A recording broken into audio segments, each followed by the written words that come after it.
Les choses seraient vraiment beaucoup plus simples si on pouvait prédire quel accord on va jouer à n'importe quel moment et pourquoi. Et pendant longtemps, je me suis interrogé sur un concept de prédiction d'accord en me demandant est-ce que c'est vraiment possible de prédire quel accord va arriver dans une progression. Oui, il y a plusieurs éléments qui nous permettent de savoir quel accord on pourra jouer lorsqu'on est à la suite d'un accord et je t'explique ça tout de suite.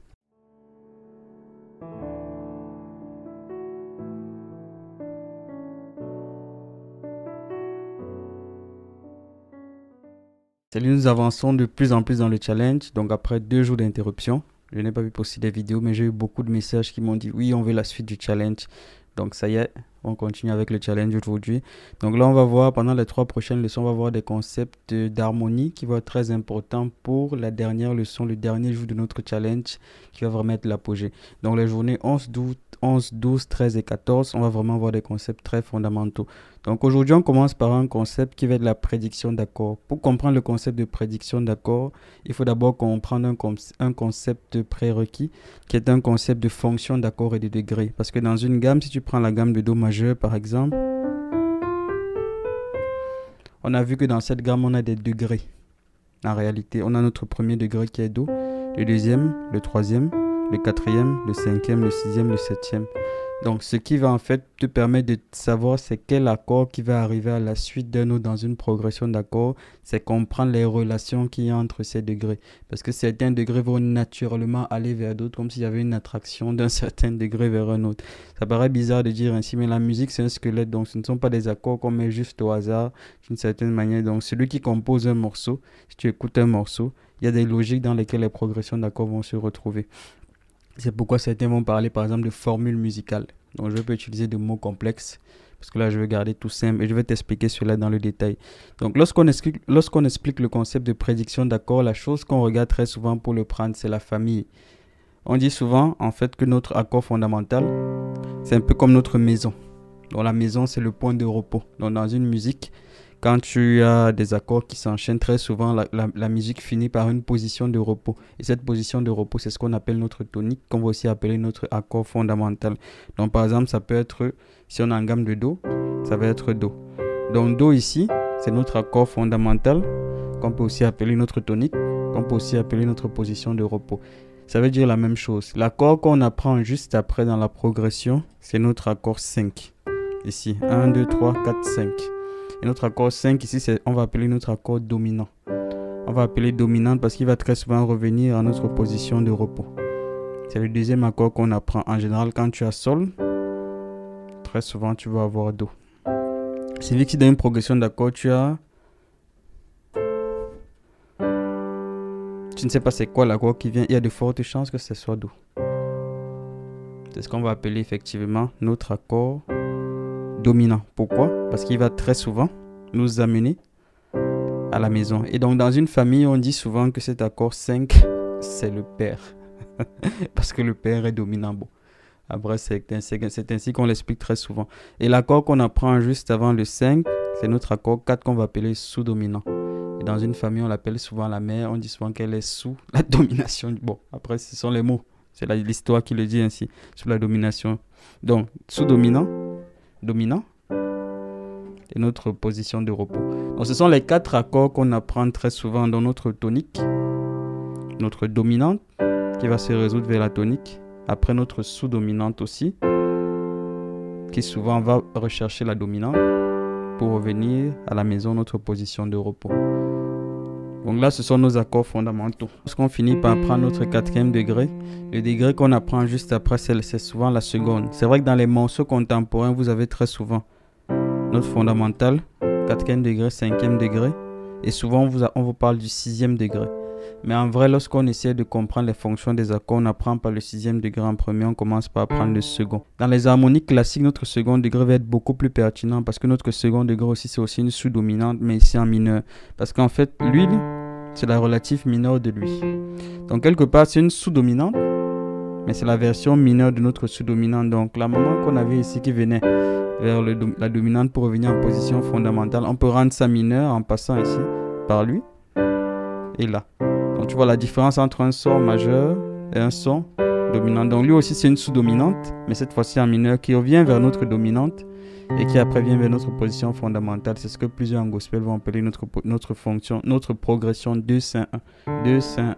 Donc quelque part ici, position accord maison, position de repos, sous-dominante qui va chercher la dominante qui revient à position de repos. Ou alors ici, cet accord-ci qu'on va appeler la supertonique. Ici notre seconde, supertonique, dominante, position de repos. Pour la suite, je vais simplement expliquer le concept de prédiction, mais je ne vais pas donner les noms. En gros, ce qui va se passer, c'est que notre premier accord, il peut aller n'importe où. Parce que voilà, c'est l'accord de repos. Donc quand tu joues ta progression, tu commences par ton premier accord en vrai. Une progression, elle peut aller vers elle peut quitter notre premier accord pour aller vers n'importe quel accord. Donc dans une progression d'accord, l'accord le plus difficile à trouver, ça va être notre deuxième accord. Parce que lorsque tu as déjà le deuxième accord, tu peux enchaîner avec des principes de prédiction d'accord pour savoir quel accord ça va suivre. Donc le premier accord, il peut aller n'importe où. Notre 2 là, en général, il va aller vers 5 pour revenir à 1. Notre 3, en général, il va aller vers 6. Notre 4, il peut aller vers 1. Ou comme on a vu, il peut aller vers 5 pour revenir vers 1. Notre 6, en général, il va aller vers 2. Notre 7, très souvent, il va aller vers 3. Donc, en résumé, je vais te donner les notes, mais pour comprendre le principe de façon très simple, c'est qu'en général, ton accord va très souvent aller vers l'accord qui a une distance de 4 de là où il est. Quand tu as à la seconde, tu comptes une distance de 4, tu as lui. Quand tu es ici, tu comptes une distance de 4, tu as lui. Quand tu es ici, tu comptes une distance de 4, tu as lui. Tu vois bien le principe. Voilà en fait les principes de prédiction d'accord que tu vas souvent avoir dans les morceaux. Donc si tu es en train de jouer un morceau et que par exemple tu es sur l'accord 2 et qu'en écoutant tu n'arrives pas à savoir quel accord tu joues, tu peux essayer le 5. Il y a de fortes chances que le 5 passe et quand tu es sur le 5 par exemple et que tu ne sais pas quel accord il faut jouer, tu peux essayer le 1. Donc les prédictions d'accord en fait ça va pas te permettre à 100% d'avoir toujours une réponse juste, mais tu vas avoir un pourcentage disons de 80% quand tu es sur un accord de pouvoir identifier l'accord qui va suivre. Maintenant quand tu connais un peu les progressions d'accords et comment chaque accord dans une gamme peut sonner, comment la carte va sonner, comment la seconde qui est la sous-dominante, comment la seconde qui est une sous-dominante mais la relative de la carte aussi peut sonner, ça va t'aider. Mais globalement, ce principe de prédiction, c'est chaque accord va se résoudre facilement à une distance de 4 à l'exception de notre fondamental et de notre quatrième degré ici comme je l'ai expliqué. Parce que le quatrième, il ne va pas toujours aller vers le septième, le quatrième, il va aller soit vers le 1, soit vers le 5 en général dans les progressions. Donc tu vas souvent avoir... La, la, la, la, la. Et après ça revient encore à Do. La, la, la, la, la, la. Mais quand tu as 5 par exemple à la fin, la, la, la, la, la. Donc ça va souvent faire 4. La, la, la, la, la. Et notre sixième en fait ici il va servir souvent à avoir une progression un peu controversée parce qu'on s'attend au premier et il va créer une surprise. Parce que souvent on s'attend à ce qu'un morceau finisse la la la la la la. Mais on peut répéter un morceau en faisant la la la la la la et créer une surprise avant que là ça se répète la la la la la la. Donc alors qu'on s'attend au premier, souvent on peut créer la surprise avec sa relative mineure la la la la la la.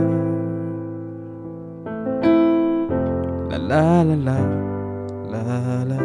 C'est un peu le principe des progressions d'accords et des prédictions d'accords. Donc quand tu as 1 et que tu cherches, tu trouves l'accord qui suit.